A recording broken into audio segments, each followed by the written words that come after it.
We shed our funk in my house all the time. There could be different reasons that we put on a music, and shedding your funk can be different things. It could be shaking like I do, or we put on music and we just dance our heads off. Our song right now is the Pink song, I'm Never Gonna Not Dance Again. We love that song, and we just are like, nope, never not gonna, we just go crazy. And it's the thing is that when life gets heavy like that, if you just let it fester in you and you don't ask for help, you don't pause, you don't listen to your second brain, you don't give yourself, you stop like comparing yourself, first of all, also to other people. That's where confidence comes from, right? Like, don't compare yourself to someone else's story. They could be on chapter 12 and you're just on chapter 3.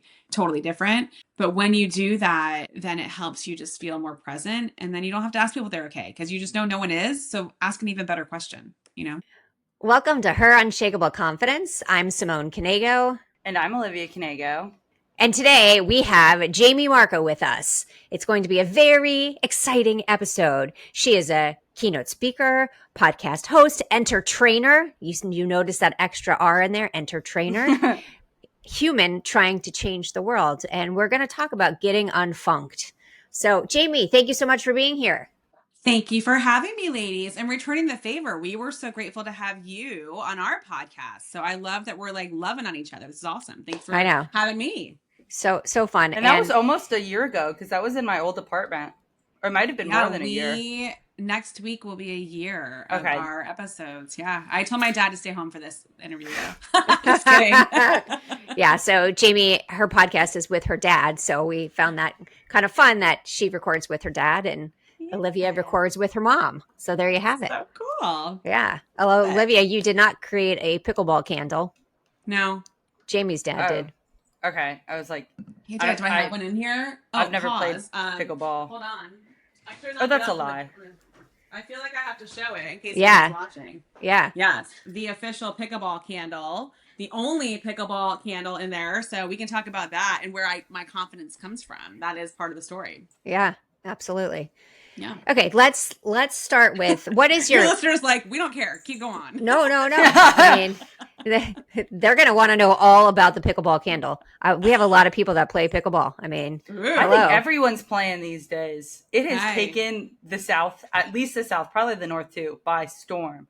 That was like during 1L orientation when everyone was still trying to get to know each other. They're like, we should all play pickleball together. And I was like, I'm never going to make friends at this school. I cannot play sports. Yep, there goes your friends. Yep, absolutely. Yeah. You need to get unfunkt, Olivia. You need to get unfunkt. Yeah. I need athletic ability. Well, this will be a very good episode for you. So I just want to start with, you do a lot of different things. What's your favorite thing that you do? Connecting with people. And that's probably like at the foundation of everything that I do, whether I'm speaking on stage or I'm doing workshops or I'm doing seminars or I'm on the podcast. It is all about that human connection. That is at my core of my DNA, is why I get to love what I do. 100%. I love that. Because it's not part of your title. It's just who you are. Yeah. Yeah, it's someone asked me, I was talking to someone the other day and they're like, well, where did this start for you? And I was like, in utero. Yeah, love that. But it's true. If I talk to my parents and you ask them about me specifically, there's 3 girls, but if you ask them about me, I was always that person that was very curious. So much to the point that they were like, wait, stop asking questions. But I was always like, well, tell me about that person and why do you do that? And even from a very young age, I would talk to coaches and counselors and, camp counselors and want to know their story. And that it's really been in my DNA. And then I went to college for interpersonal communications, and that all just kind of guided me down the path. And that's why I love what I do every day, because it's really fundamentally part of who I am, is what I'm doing every day. It's pretty cool. I'm very lucky, very fortunate. And she's very good at what she does. So you should hire her, because she really is amazing on stage. Let me Venmo you real fast. Oh, yeah. That's a 20% commission. Was that correct? Done. But let's talk about unfunkt. Get unfunkt. So where did that even start from? Because, I mean, we've talked many times, but I really love this direction, and I saw that you trademarked it. So that's cool. I did. So it came from, over 20 years ago, I was traveling for work. It was actually when I first kind of started out my career, and I was flying to Arizona from Tampa International Airport. I was living in Sarasota at the time and in Sarasota, Florida, and I had to wake up to get to my flight really early in the morning. So I woke up and I was getting ready, but I was running late. I didn't get a chance to have coffee or food. I was super hangry, super hangry. But I get to the airport, and as I got to the airport, for those that might know Tampa International Airport, there Biggest is a airport. tram that takes you from the main terminal to the planes. And there used to be a TSA person that stood there. Well, we have forgotten how to people, so Yeah. nobody stands there anymore. It's like you just scan your boarding pass. But back in the day, 20 plus years ago, when I was there, she'd be like, boarding pass and ID, please. And, we all kept our IDs in our wallets then. We didn't really have the phones to do that. And so I got out my ID. And as I did that, the change in my purse fell all over the floor. Oh. And yeah, right. That was my breaking point. You know, that moment, like you just want to like scream at the top of your lungs. You're like, okay, I just can't. And I was like, I shouldn't get on this plane. I shouldn't get on this plane. Something's going to happen. Like I shouldn't be there. I should this is a sign. I woke up late. I'm hangry. I should not get in the plane. And I just broke it. Like it just broke me. And I started crying. I fell to my hands and my knees. And I was just like, I don't know what's going on here. Like all the stress and the pressure just got to me. And I just started crying there in the middle of the airport at like 7 o'clock in the morning. And at the same time, this little old man that I didn't even know did this came over and got down on his hands and knees and started picking up all of my change. And I didn't realize it. And he came over to me and he was like, honey, which I was like, okay, I'm going to let it slide. Yeah. But just for the record, like who likes to be called honey? Nobody. But he was like 85. So I'm like, all right, I'll let it slide.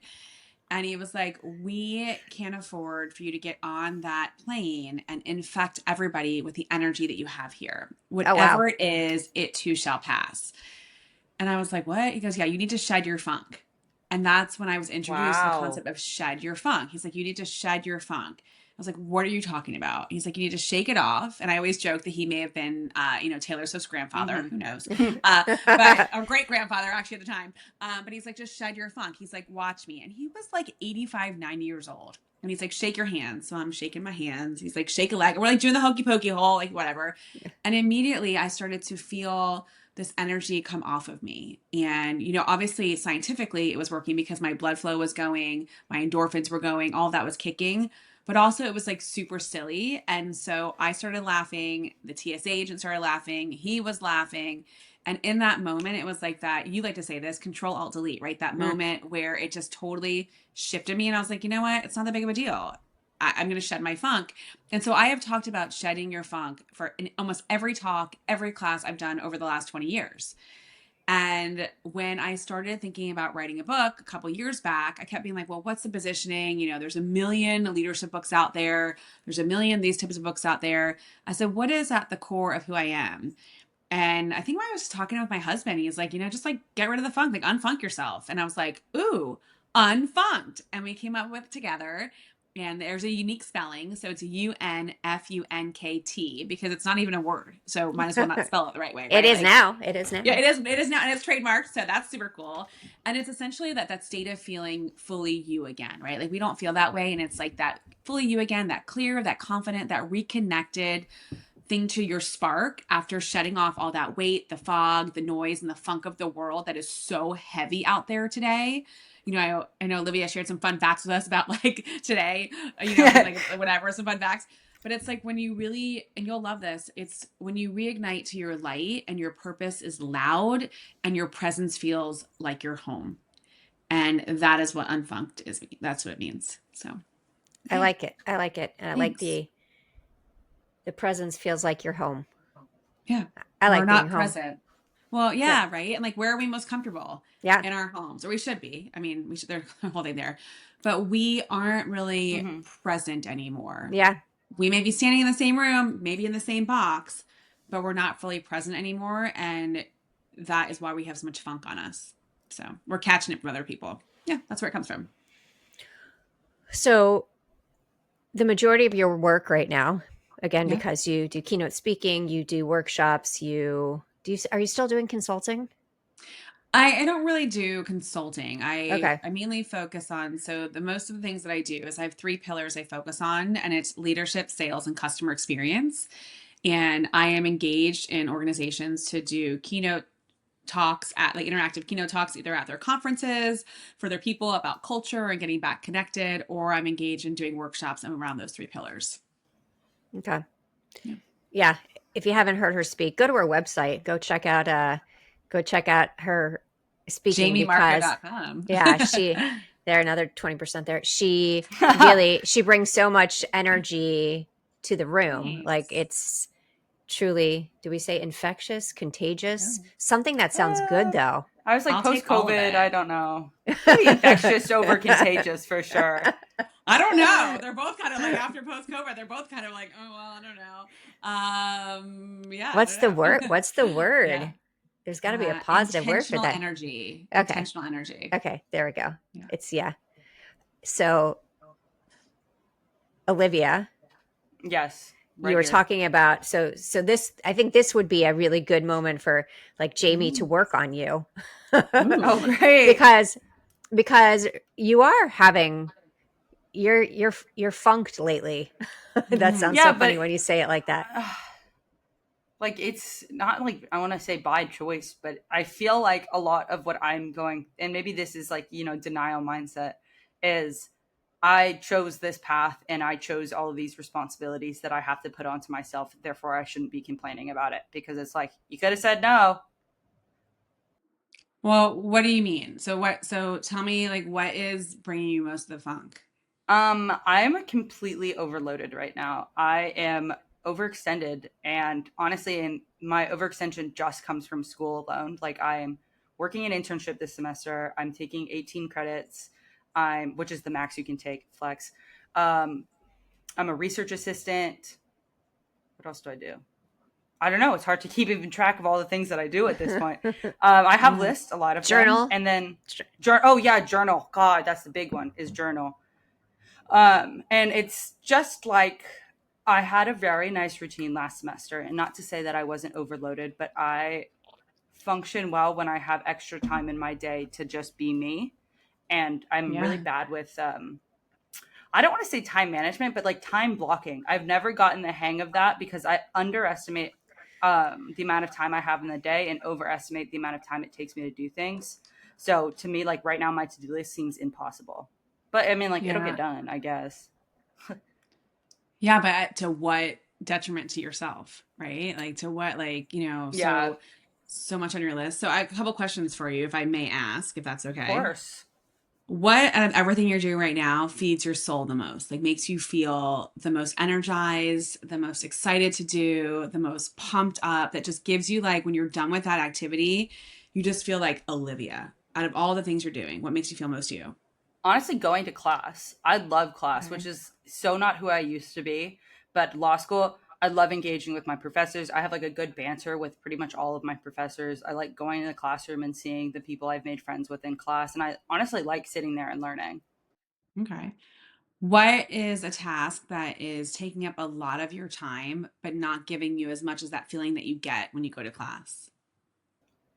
Probably my job right now. I'm working a really cool internship with the Tennessee Justice Center, helping low-income individuals get access to healthcare. But I feel so lost in it, and I get it's only like my 3rd week doing it, but it almost feels like I should know more than I do.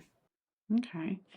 And then my last question is, what do you have control over changing right now in regard to your responsibilities? Like if you could control something to where you had to give it up right now, what could you control to give up right now? That's my thing. I don't Don't say the podcast. No, I wasn't. Whoa. Like, whoa. In the middle of our conversation. That would be actually crazy. Lore drop. Or maybe not give it up completely, but scale it back a little bit. Where do you have control of scaling back right now? I feel like the only thing I do have control over scaling back is the things I enjoy doing, which is like hanging out with my friends and just like spending time in my apartment, which is like not the things I want to cut back on though. Right. Well, and so my question would be for you, like, what's the sacrifice you're willing to make to achieve all the things that you can't do, right? And like, it's a big adjustment. Like you went from undergrad to now to law school. That's a huge adjustment. The responsibilities are totally different and it totally changes. And so I wonder, like, just sitting down, you said you journal. Is that what you said was taking up a lot of your time, Oh, journaling? I'm part of the Belmont Law Journal. I wish I journaled. Oh, got it. So you're part of that as, and what's your, like, that's something for Um, extracurricular? yeah, I'm writing like an article for it. How, like once a week or how No, often? it's like a no, it's due in like next semester, but it's like a Okay. 22-page paper thing. Okay. So, I mean, like, listen, we get into places in life where there's a time and a place, right? Where we have to like hunker down for a little bit Mm-hmm. and accomplish different things so that we can get to the like the light at the end of the tunnel kind of a thing. And so I would just challenge you to think about like where can you scale back a little bit and give yourself grace?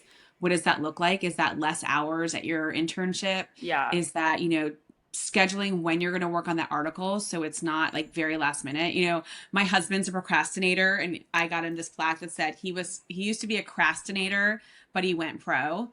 Ah, And I love I love that. it. I love it. And so we, sometimes we have so much on our plate, we wait to do certain things on our plate. I had a conversation with somebody this morning who said, "I'm so sorry I didn't text you back, Jamie, but I looked at my phone and I had 95 texts. And rather than like respond to one, I was like, I just can't respond to any of them." And Yeah. that's not healthy either, No. right? And so thinking about like where can you scale back a little bit? And sometimes it has to be that time with your friends, which it shouldn't be, or maybe it's just for a little bit just to get you in a Yeah. place where you can move ahead. It's also, I have a little bit of a feeling that you don't like to disappoint people. Is that an accurate Oh, statement? for sure. But yeah, I Yeah. think a lot of it though, I think with the disappointing other people comes down to like disappointing myself as well because I Hmm. know my level of work and what expectations I have for myself. Which is good. Yeah. Like I have high expectations for myself, but Sure. Well, and I think that like sharing how you're feeling with the people that you are working with also helps as well too. yeah. So, sharing with your internship, hey, can I, maybe restructure this? Like the problem I feel like we have a lot of times is that we don't verbalize asking for help. Mhm. We just need it, but we never ask for it. And so we're afraid that if we do ask for help, it's a weakness versus a strength, right? So I'll give you an example. I have a very ambitious 9-year old Mm. who is an only child, but also wants to like do every possible club at school and do everything possible extracurricular activity after school because she just wants to be involved. She wants, just wants to be part of all that, and was invited to be part of her Vex robotics team, which you have to audition to be part of it. It's a really big deal. So last year we did that. She got accepted. She was super excited. And then this year we started talking about it as we had to get ready for the practices to start. And she is tapped out. Like she's got something Tuesday nights, Thursday nights, Saturdays. Like and this would have been Wednesdays and Fridays until 5:30 at school.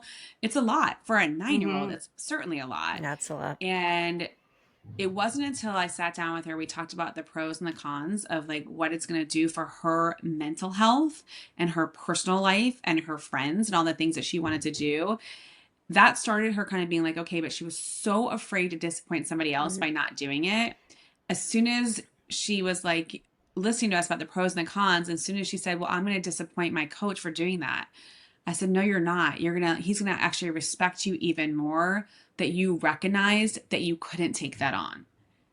And as soon as that switched, we emailed the teacher and he was like, thank you so much for letting me know that. And it was like, now it's not even a thought in her head. She's like, it's cool. I'm not doing it.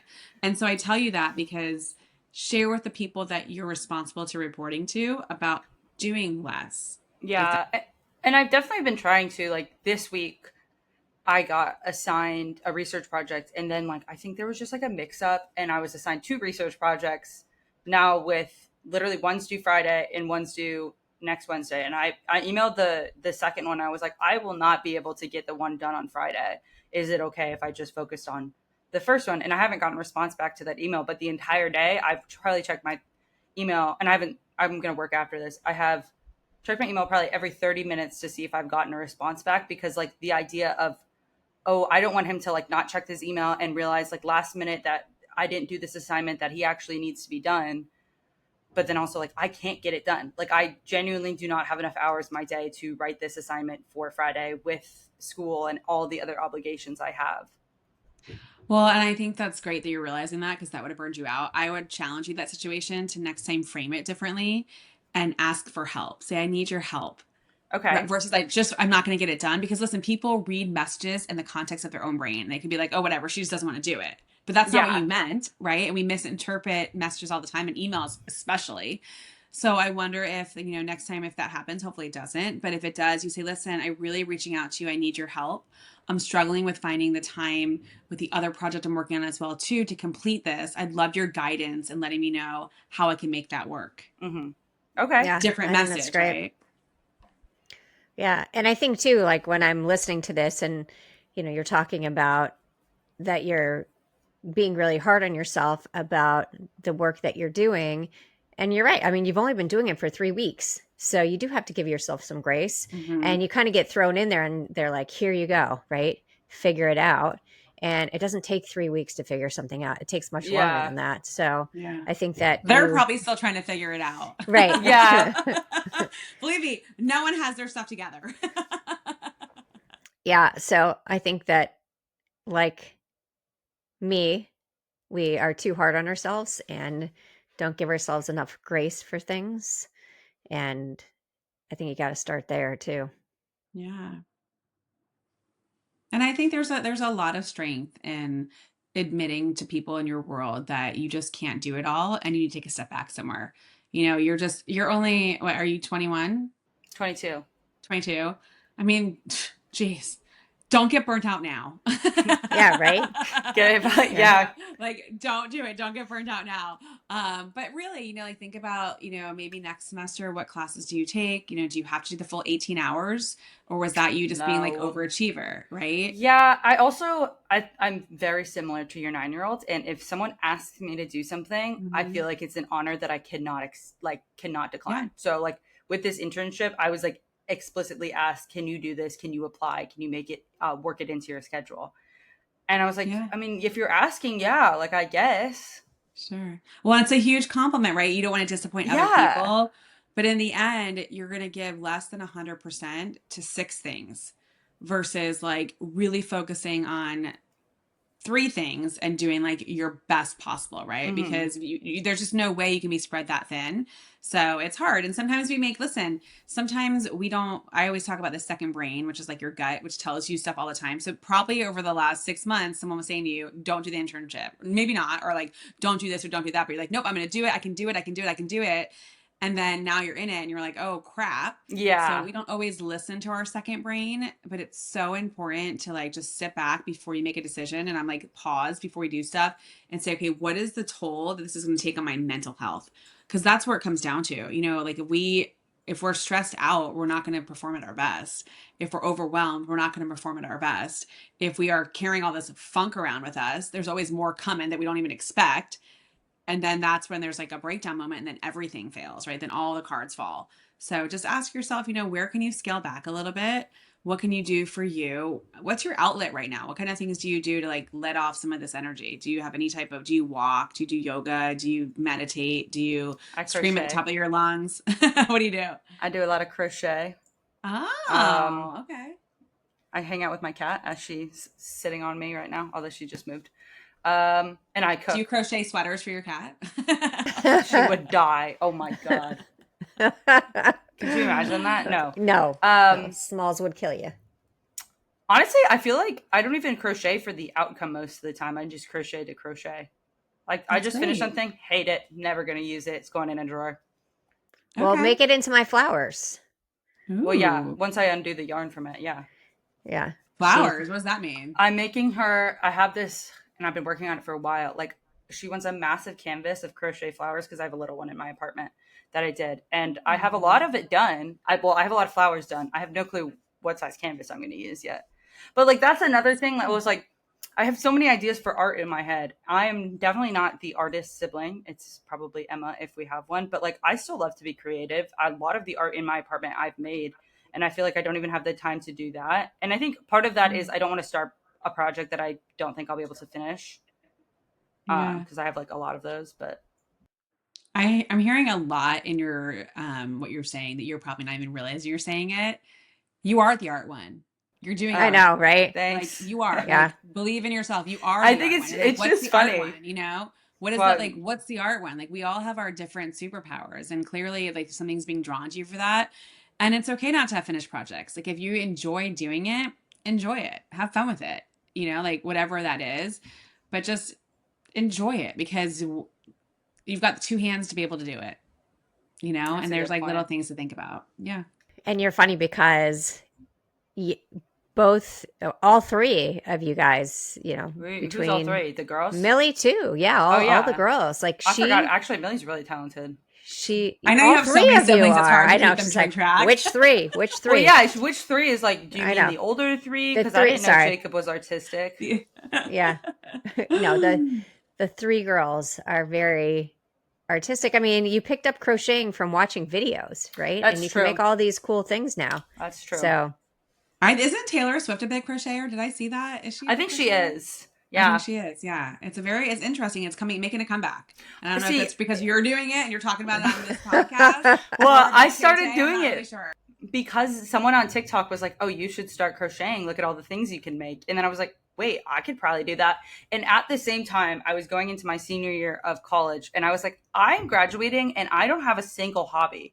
My hobbies are like hanging out with my friends, which is a great hobby, but that's like, what do you tell people? Like, what do you like to do in your free time?" And I was like, "Wait, I need something to do in my free time." And I was like, "Okay, I could crochet," and then I did. That's all right. I don't know that I had a hobby then either. I don't know. I think it was just like, when you I you think do you so did many you. bios, or it's like, and so tell us like a fun thing that you like to do in your free time. And you're like, oh my, how many times do you get that question before you're like, Yeah. okay, I need to pick something up to say. Just so like, you I have an used to say- answer. Those people, like, it like drives me mad. Like anyone that asks that question in an interview, I want to be like pulling my hair out, or like, tell me where you want to be in 5 years. Alive. I don't know. Like, oh my God, that question right now. Questions. And it's like, I feel like when they ask it, they want like a specific answer, which if No, they an don't. interviewer, it just in interviews, like that's not how it should be. It shouldn't feel like you're expecting me to say, okay, well, I want to be the president of this company in 5 years and be married with 7 kids. It's like, well, and honestly, like if I could go back to when I was interviewing many moons ago, I think it's more about being confident in yourself and realizing that they're not just interviewing you, you're interviewing them. And, to ask questions like that, it's so ordinary, about, what do you want to be in 5 years? Tell me your strengths. Tell me your weaknesses. Like anyone ever talks about their weaknesses? Like seriously, my weakness is that I'm an overworker. I work too hard. Yeah. I mean, it's the dumbest questions. Like come up, be original, ask even better questions. You'll get even better answers and connect with the human. Don't just go off a piece of paper because someone told you to. And so I work, Simone, we were talking about that a second ago, what I do, I work with leaders being like, hey, here are the right questions to ask that will actually help you to know this person even better and know if they're a good fit for your team. So many companies interview people and they're in the interview, they're like amazing and they hire them and they turn out to be just crap. I'm trying to watch my language because I don't know if this is PG. Oh, you can say whatever you want. Okay. Yeah. They turn out to be shit. No. Yeah. But like, and so it's because it's your own fault. It's what you asked in the interview. People can fake that all day long, but there's better questions to ask where people can't fake it. And they have to really, sociopaths can.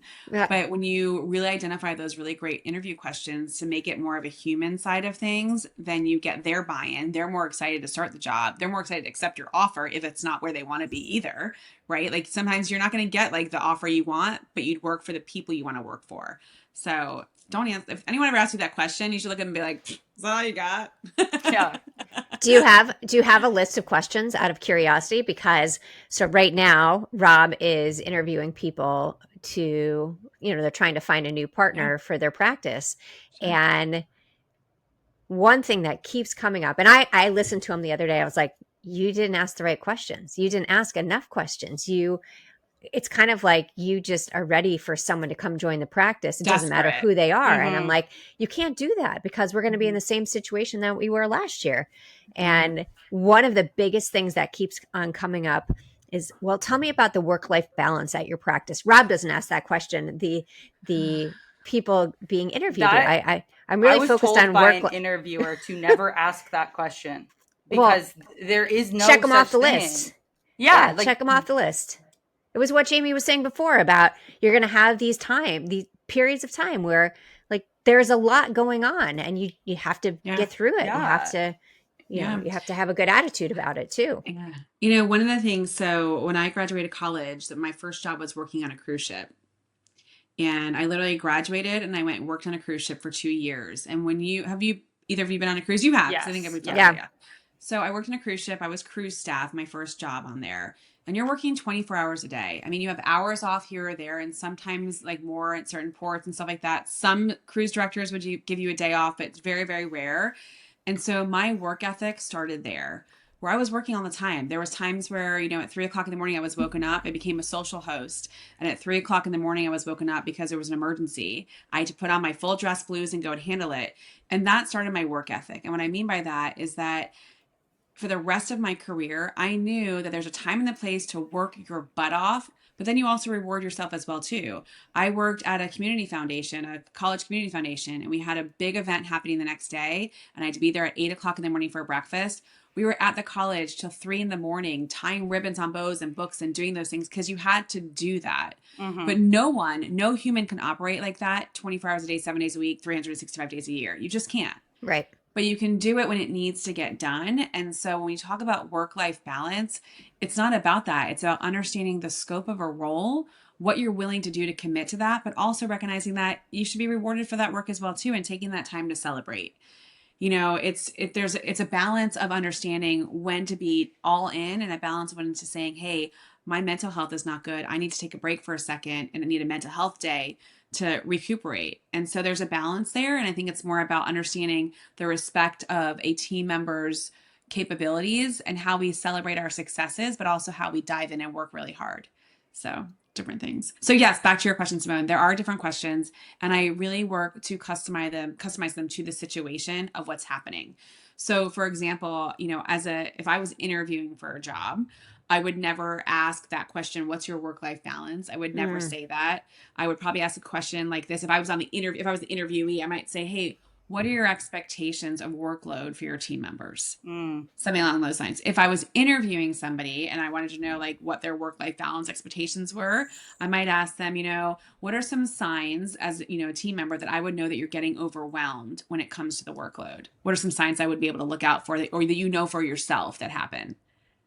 So then I start to understand that. So it's just changing the question and getting them to really think about and then tell you a deeper answer. Yeah. I mean, it's very specific. I think that's the thing too, is so often when people ask questions, they're these generic questions and you learn nothing about the person when you're talking to them. Oh, 100%. I have this list of questions for after school questions that someone gave me years ago and then I created my own. Because what is the most common question somebody asks you when you get picked up from school, Olivia? What do they say? How was what? How was school today? Yeah. What do kids always answer? Fine. Good. Fine. Fine. Great. Right. And so it's like, and then everyone's always like, how do you know so much that happened at school with your kid today? I'm like, because I asked even better questions. I don't ever ask her, how was your day today? I never, ever say that.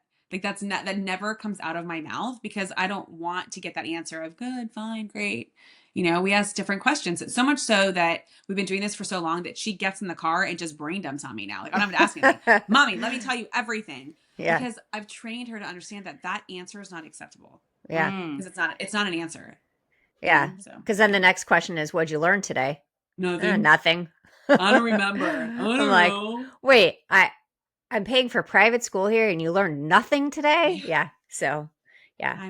But we do it as humans, I know. You and I talk about this, like the whole thing, how are you? We don't ask that question because we care. No, it's part of a script. Right. It's stupid. Break the script, be different, like get out of the box, well, not this little box here, but you know what I mean? Yeah. I'm trying. So I do tend to really ask specific questions now with things. I have a hard time getting away from the how are you?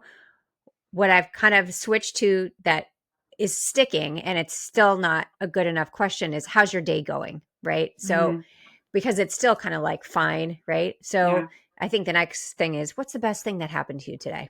Right. Yeah. Something like that where. Yeah. We do that. So, everything like my test animal is my daughter. Yeah. Just kidding. No.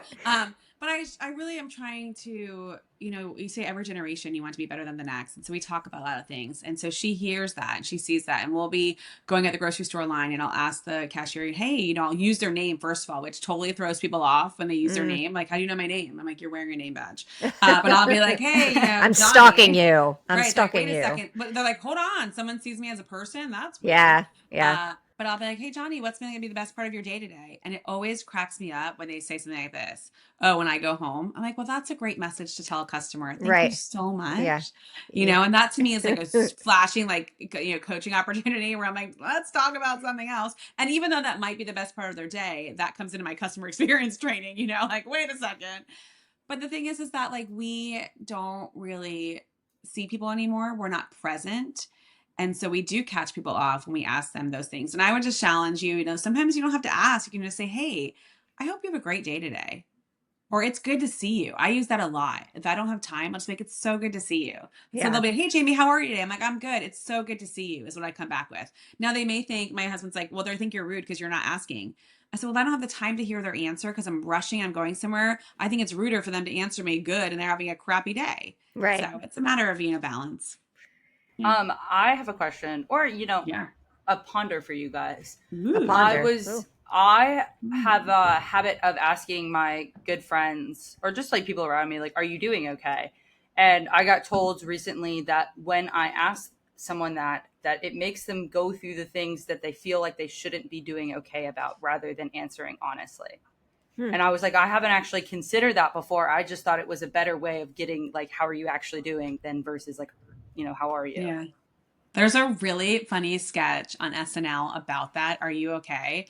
And it's like by the third time that they ask, like, are you okay? Yeah, I'm good. Are you okay? Yeah, I'm good. Are you okay? Yeah, I'm good. Are you okay? No, I'm not okay. It's super funny. I will try and find it and send it to you. And so like, do we really want people just to be okay? No, right? So you might change that question and be like, hey, what's one thing I can do this week to help you? Okay. Right. And then it brings back in that help concept we were talking about earlier. What's one thing I can do this week to support you? What's one thing I can do this week to make your week even better? Yeah. Or what's one thing you're looking forward to this week? Right. So if we change that question, it drives us into an even better unfunkt mindset.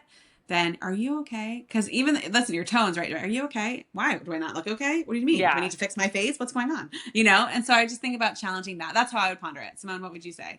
Yeah, I was thinking about that yesterday because I could tell that she was really funky yesterday. And so she said, can you schedule my New York flight? I don't have even time to look at that. And I said, yeah, of course I can schedule it for you. I was like, let me know what else I can do for you. Right. And then she said, as you can tell, I'm really struggling right now. So she needed that to like bring it out because I think maybe the day before I said something like, are you okay? I was like, of course she's not okay. She's like overwhelmed. That's a dumb question to ask. The sketch that you're talking about. So we've had this Did you send it to me? No, but we've had this happen many times in our family where, a kid falls or something and I'm like, are you okay? I'm not okay. And I actually had that happen to me about a year and a half ago. We were in Sweden and I literally tripped in the street and face planted. My white shirt was black because I skidded. I was like going into home base. I shattered my watch. I shattered my phone, knocked my breath out. And so they're like, who was all on that trip? Millie, Ari, I wasn't. and Emma. so we're walking to dinner and and all of a sudden, so they hear it. It's like this big thump. And one of them turns around and says, "Mom's down." Like it's a common occurrence, right? Like I fall down on a regular basis. I mean, really? Mom's down. Yeah. And so Rob was like, "Are you okay?" And I'm like, "I'm not okay." Like I was like, I wanted to say that I was. Obviously survived that because that is not fun. No, it was funny, but I was, now pretty, yeah. But I mean, the funniest part was that Mom's down. I was like, really? Like, it's like the weirdest thing ever. Mom yeah. down. Empty. It's but that's the thing is that like we, everybody is fine right now.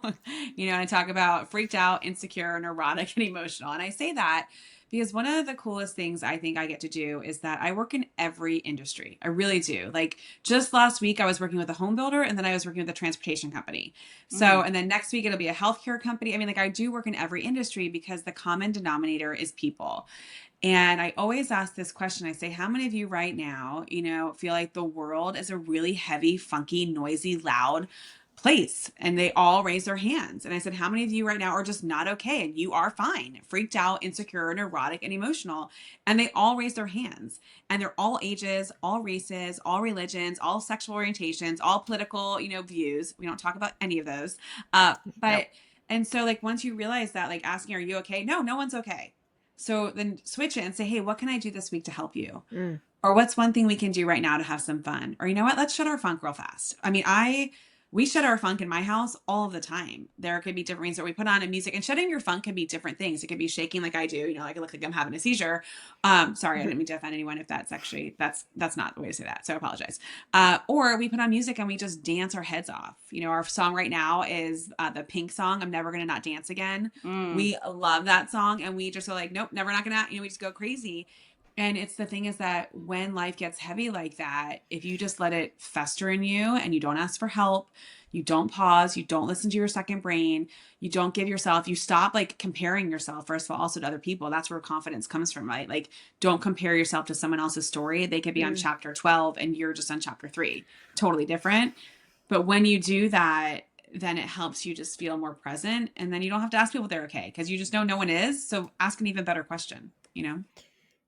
So, talking confidence, what does confidence actually mean to you? Gosh, I think that it just means being comfortable in your own skin and being comfortable that you are just you. I have this shirt that I love, and it says, "Be you, for you, by you." Mm. And I wrote maybe, I said, do you for something like that. Now I'm saying it, now I'm questioning what I said. But like, no one does you better. And I think confidence is about realizing that, listen, I'm not like, definitely, like, I don't know, people are like, oh, I'm not cool, or you're a dork, or like I heard a mom the other day call her daughter, oh, she's such a dork, she likes to read. I'm like, who says that? Confidence is not only what you feel on the inside, it's what you give people on the outside, but also what you give others to feel good in their own skin. So that's how I would define confidence, is like sharing that power of that there's no one else like us on this planet. Even if you're a twin, you're still very different.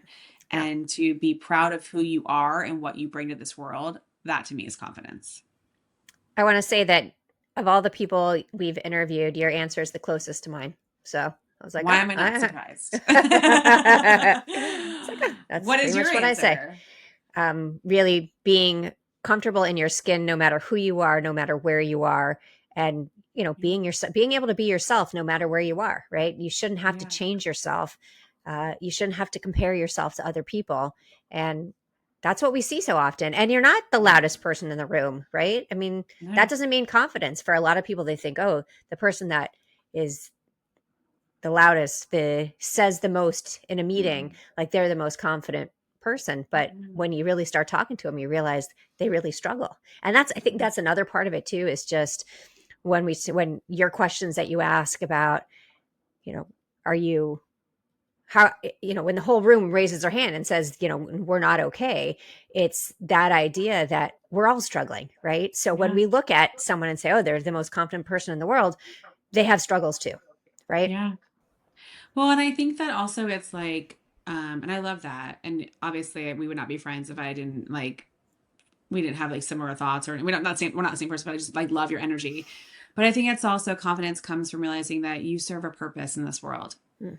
It is a miracle to have a child. It is an absolute miracle.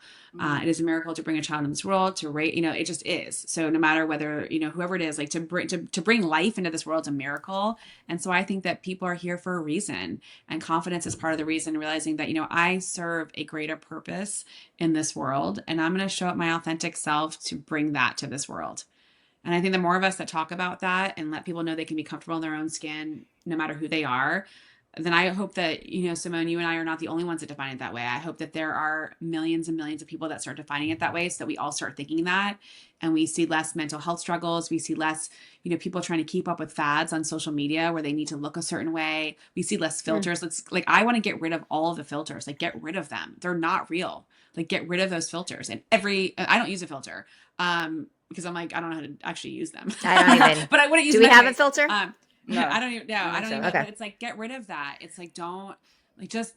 That's where we're going wrong, right? And so we're losing that confidence because people are comparing themselves to others, but really comparing themselves to other fake people that are not real. which is so true. Today I showed up for physical therapy, and I'm wearing like a gray t-shirt, a different colored gray pants, and then like black Birkenstocks. And I'm like, where did I fall out of? But I didn't care. Like I was totally comfortable with what I was wearing. And then I'm doing exercises in front of the mirror and my hair is like all over the place. And I'm like, my physical therapist might think that like I'm a little strange. I don't know. No, you're being you. I mean, my everyday uniform, if I'm not working, and even when I've done podcasts, my hair's like in a bun, or I'm wearing a hat, or I'm like wearing, whatever. I just don't, like, listen, I don't care. Yeah. If you're not going to like me for what I show up as dressed as, or what I look at if I don't have makeup on, I don't need to be this. It's just, that's my belief, is that I don't have to be fully made up all the time, or I'm actually rarely ever fully made up. No. So yeah, but yeah. I think you get to be you, and that is the most important thing, right? We have that choice every day. Be yourself, right? You don't have to pretend to be someone else. Yeah. It's your job. No one else has it. Might as well do it well. Yeah, exactly. We're doing our best here. Okay, Liv, what question do you have? We're not at calendar yet.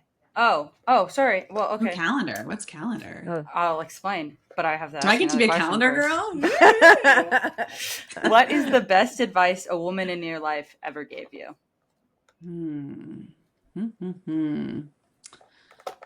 I've got to think about like. Does your daughter give you advice? All the time. All of the time. All of the time. You know what? Actually, I will go with something that stuck with me a long time ago. She's my mentor. I've never met her. So she's listening to this, but probably a long time ago, actually. I would say, like, when did Instagram start? I don't even know when it started. 2012, maybe in the very beginning. Maybe. So Sarah Blakely, who is the inventor of Spanx and Sneaks, which are like amazing. She once talked about how she does this thing with her kids, and it's called Rose, Thorn, Bud. Love And it. she introduced the concept about how every day at the end of the day, they talk about what was the rose for the day, what was your thorn for the day, and what is the bud, something you want to happen tomorrow. And while it wasn't advice given directly to me, it was advice that I heard her say. And I think ever since I heard that, it really made me switch the way I think of things. And, so much so that there's like opportunities in the morning to set an intention, in the evening to be grateful. So I would say the foundation of that, it helped me start seeing the other advice that I was getting from other sources that I wasn't really realizing at the same time. And I would say that it's not just like one woman who gives me advice. It's all of the women in my world. Yeah. I don't really want to I surround myself with people who lift me up and bring goodness into my life. And every single one of them, it's just incredible what I learned. Simone, you give great advice. Olivia, you gave advice when we were on our podcast together. So I think it's a collective energy of all. But if I had to pin back to like one thing that I use on a daily basis, it is that for sure. Yeah. So Sarah, if you're listening, I would love to have coffee sometime. Yeah. She's a mug girl. I actually wrote about her in my upcoming book, the idea of, what did you fail at? Right. Her dad had a conversation. Great example of failure. Yeah. And she celebrates it. Yeah. And her dad, that was their dinner table conversation. What did you fail at today? Because if you didn't fail at something, it means you weren't trying. So I love that. Yeah. Okay. Now, Liv. Okay. So Olivia has a calendar. I can put on my bathing suit. No, I'm kidding. No. You have me starting to think about what I failed at today. Ooh. And that's an interesting question that I'll have to ponder more. Anyways, I have feel the like calendar. You have to do both. You kind of you have to do like what you like and achieve too as well. Too. Right. Yeah, it's like equal. Yeah. Okay. So I have this calendar by Gary John Bishop. He is a motivational speaker and author, and it's called the Unfuck Yourself calendar, or Unf yourself. But and it does not have an N. Yeah. So it's not, but you could create the Unfunk Yourself calendar. I may have to do I would that. go with an Unfunk. Well, switch it up. We've got some things. We got some cool swag coming. So we'll get you some stuff when we have it. So tell me about the calendar. So today's calendar is: you are relentless. You're making progress with each exercise, each step, each movement, each action. You're getting a little better and a little closer. I love that. That's perfect. That's a great one for today. And a lot of times it aligns. I would say 90% of the time the calendar aligns with what we talk about. But it does. It gives you great advice on a daily basis. And you're kind of like, okay. So I bought it for her, 3 years ago. Yep. And then her roommate started liking it too. So we had to keep it going. And then we were like, let's make it part of the podcast because like we like to end with that. So yeah. It's funny. I love that. Wait, we're done? We're over? We're ending? No. I know. I'm so glad I get to still like know you in real life outside of this as well too. I know. So Jamie, where can our listeners find you? On what day, when, where? No, I'm kidding. You can go to, I'm on Instagram, Jamie Speaks, on Facebook, and also LinkedIn. And then my website is Jaime, Jaime Marco, Marco.com. I think you can also get there if you type in shedthefunkt.com as well too, I think. Very cool. And Jamie did a TEDx. I did. Our What's Your Story podcast as well. And so What's Your Story podcast. And don't do Jamie Speaks Jaime. It's Jaime. So is there someone else with that spelled the other way? I don't know. I haven't looked, but I just don't want people to get confused. There probably is. Named after the bionic woman, Jamie Summers. Fun little fact. Oh, that's cool. I learned something new. I did not know that. Very cool. Very cool.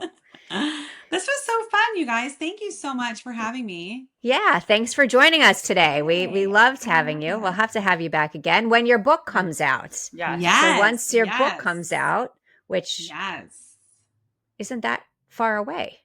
It's right? It's not that far away. Well, we were closer and now we're further. I don't think I helped with that. Well, you're on your second book. It is a labor of love that you want to get it right and you want to make it feel authentic to who you are. And the text, everything is done, but now I'm working on the cover. So we'll figure it out, and I'm pretty sure, I don't know when this is going to air, but we can definitely say that in 2026, this will be a book that will be on your list and you can get it and give it to a friend and you can help other people unfunk themselves, because who doesn't all want to feel like they're present and that their purpose is loud and that their light is reignited. That's where I would say we all need to go. I love it. I love it. Thank you for being here. Thank you. And thank you for joining us on this episode of Her Unshakeable Confidence. Always remember, you are unshakable. Bye, guys. Thank you for listening to Her Unshakeable Confidence with Simone and Olivia Knego. We hope this episode has made your day just a little bit brighter and given you the inspiration you need to confidently go about your week. Always remember to be authentically you. Don't forget to like and subscribe so you never miss an episode. And feel free to connect with them on Instagram at Simone Knego and at Olivia Knego. Till next time.